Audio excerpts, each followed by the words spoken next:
Good morning, student. How are you today? I hope you are always fine now. We want to learn about Christian education. Nah, kita masih di pembelajaran 5 yaitu tentang rupa-rupa peran Roh Kudus. Bila kemarin kita sudah membahas beberapa peran Roh Kudus, ya, kita akan melanjutkan pembelajaran minggu lalu. Nah, jika kemarin kita sudah mendengar bahwa Roh Kudus memiliki peran untuk menciptakan, yaitu menciptakan alam semesta baik langit, bumi, dan segala isinya. Kemarin juga kita sudah mencatat apa sih bahasa Ibrani dari Roh Kudus, yaitu juga Roh Kudus menjadi sumber kekuatan. Yang ketiga, Roh Kudus memberi ilham, bahkan di dalam perjanjian lama memberikan ilham kepada para nabi sehingga mereka mampu menubuatkan kehadiran Mesias, yaitu Tuhan Yesus Kristus. Nah, hari ini kita akan kembali mempelajari tentang rupa-rupa peran Roh Kudus yang berikutnya. Nah, di sini peran Roh Kudus yaitu mendampingi kehidupan. Di dalam Mazmur 139 ayat 7 dikatakan bahwa kemana aku dapat pergi menjauhi rohmu, kemana aku dapat pergi dari hadapanmu. Di sini Roh Kudus berperan untuk mendampingi kehidupan manusia, dan ia akan menyelidiki setiap hati manusia ketika manusia melakukan tindakan yang tidak sesuai dengan kehendak Tuhan. Nah, Roh Kudus berperan untuk mendampingi kehidupan manusia. Manusia akan merasa tidak nyaman dan tidak tenang ketika melakukan sesuatu hal yang tidak berkenan di hadapan Tuhan. Oleh sebab itu, Roh Kudus senantiasa memanggil, bahkan mengingatkan dan memberi kepekaan terhadap kesalahan.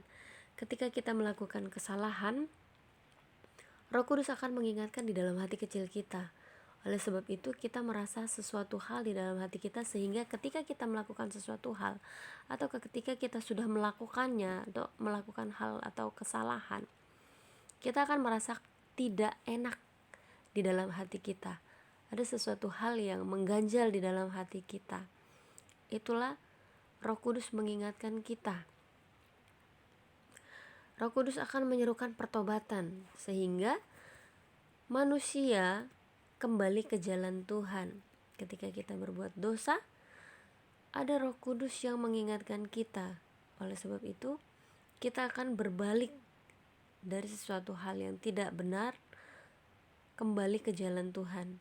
Nah, di sini kita diperintahkan ketika kita diingatkan oleh Roh Kudus, jangan sampai kita mengeraskan hati.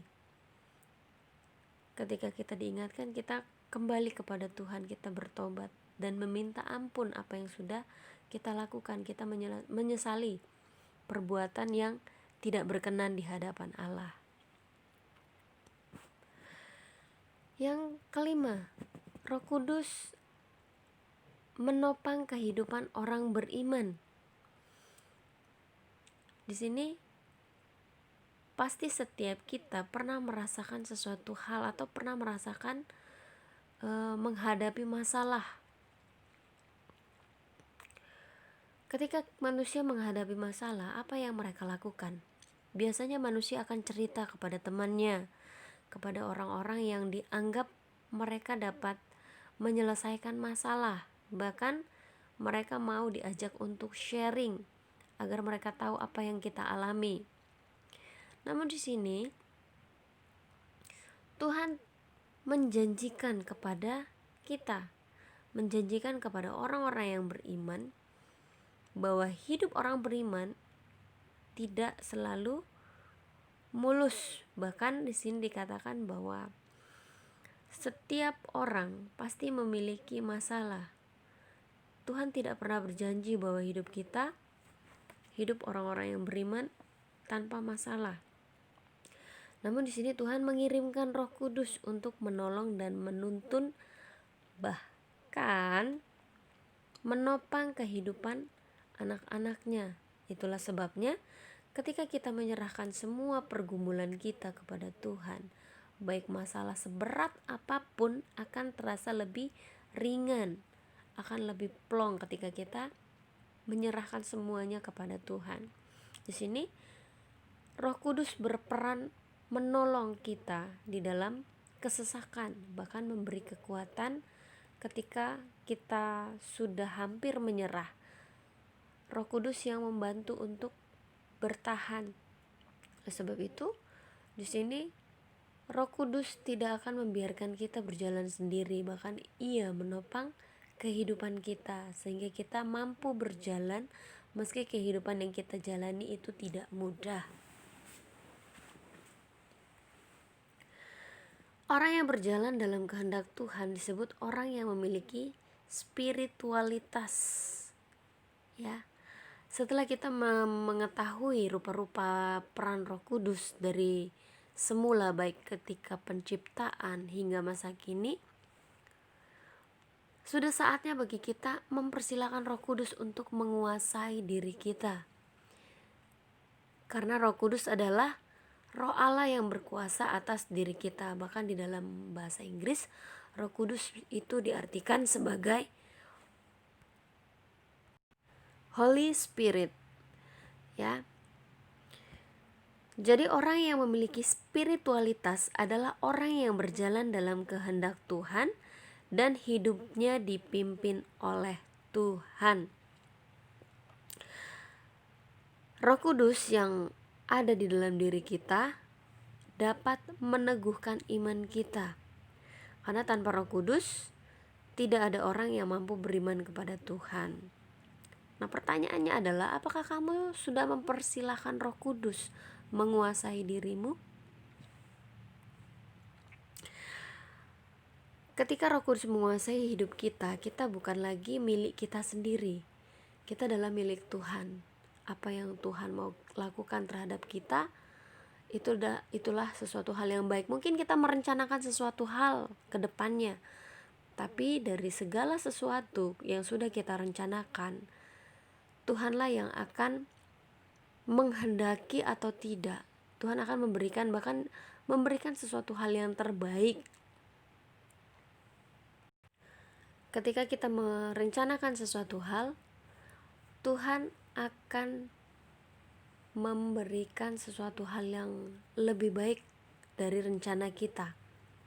Mungkin awal-awal kita akan merasa, kenapa Tuhan memberikan sesuatu hal yang seperti ini? Tapi percayalah bahwa Tuhan selalu memberikan sesuatu yang terbaik. Segala sesuatu yang direncanakan Tuhan jauh lebih indah dari apa yang manusia rencanakan. Dalam Keluaran 31 ayat 3, di sini dikatakan, dan telah kupenuhi dia dengan roh Allah, dengan keahlian dan pengertian dan pengetahuan dalam segala macam pekerjaan. Ini adalah menceritakan bangsa Israel yang keluar dari tanah perbudakan. Tuhan menunjukkan kuasanya, bahkan berkali-kali Tuhan menyelamatkan dari ancaman Mesir yang hendak menawan mereka kembali. Di sini menceritakan tentang perjalanan orang Israel keluar dari tanah Mesir. Sini Tuhan menuntun mereka dalam suatu perjalanan menuju negeri yang sudah dijanjikan. Dalam perjalanan itu banyak hal, bahkan banyak tantangan yang dialami oleh orang Israel. Namun di sini Tuhan yang menjadi pemimpin atas mereka. Bahkan Tuhan menunjukkan kuasanya berkali-kali bagi bangsa Israel yang diselamatkan oleh Tuhan, baik itu dari ancaman Mesir yang hendak menawan mereka kembali dari kerasnya kehidupan Mesir. Bahkan di padang gurun mereka mendapatkan banyak masalah, banyak tantangan, banyak rintangan. Namun di sini Tuhan selalu menyertai mereka dan memberkati mereka. Dalam Kisah Para Rasul 1 ayat 8 di sini dikatakan, tetapi kamu akan menerima kuasa kalau Roh Kudus turun ke atas kamu, dan kamu akan menjadi saksiku di Yerusalem dan di seluruh Yudea dan Samaria dan sampai ke ujung bumi. Ayat ini menceritakan janji Tuhan Yesus sebelum ia terangkat ke surga. Janji Tuhan terhadap murid-muridnya. Tuhan Yesus memahami kondisi muridnya. Oleh sebab itu, Tuhan tidak meninggalkan mereka dalam keadaan ketakutan atau sendiri. Mereka menerima kuasa dari Roh Kudus, yaitu kuasa agar mereka memiliki keberanian untuk menjadi anak-anak Tuhan dan memberitakan Injil kepada seluruh dunia. Nah, di sini Roh Kudus memiliki berbagai macam peran sejak dunia dijadikan. Jadi dari kesimpulannya yaitu beberapa peran diantaranya ialah Roh Kudus menciptakan, menjadi sumber kekuatan ketika kita memiliki pergumulan. Tuhan yang akan menguatkan hidup kita, memberi ilham, yaitu sudah jelaskan kemarin bahwa Roh Kudus memberikan ilham kepada nabi sehingga mampu menubuatkan kehadiran Mesias sang Raja Damai, yaitu Yesus Kristus. Oleh sebab itu, ketika seorang sungguh-sungguh digerakkan oleh Roh Kudus, maka keakuannya ditundukkan di dalam kuasa Roh Kudus. Oleh sebab itu di sini Roh Kudus juga mendampingi kehidupan dan menopang kehidupan orang-orang yang beriman. Roh Kudus ada di dalam diri kita dan meneguhkan iman kita. Tanpa Roh Kudus, maka tidak ada yang mampu beriman kepada Tuhan. Oleh sebab itu, kita harus terus-menerus untuk mengandalkan Tuhan di dalam kehidupan kita, baik dalam keluarga kita, baik di dalam kehidupan kita, dalam pembelajaran pendidikan kita. Kita serahkan segalanya kepada Tuhan. Roh Kudus akan menuntun hidup kita dan akan mengubahkan sesuatu hal yang tidak baik di dalam diri kita, diubahkan, diperbaharui menjadi baik, bahkan lebih baik dari sebelumnya. Nah, Miss sudah memberikan latihan soal, mohon dikerjakan. Jangan lupa untuk selalu menjaga kesehatan. Jangan lupa untuk selalu bersuka cita, tetap semangat, dan percayalah apa yang kita lakukan hari ini, kita selalu berpikir positif agar apa yang kembali dalam kehidupan kita adalah sesuatu hal yang positif. Untuk hari ini, selesaikan pembelajaran kita. Kita akan mulai lagi di pembelajaran berikutnya di minggu depan. Tetap semangat, tetap sukacita. Tuhan Yesus memberkati.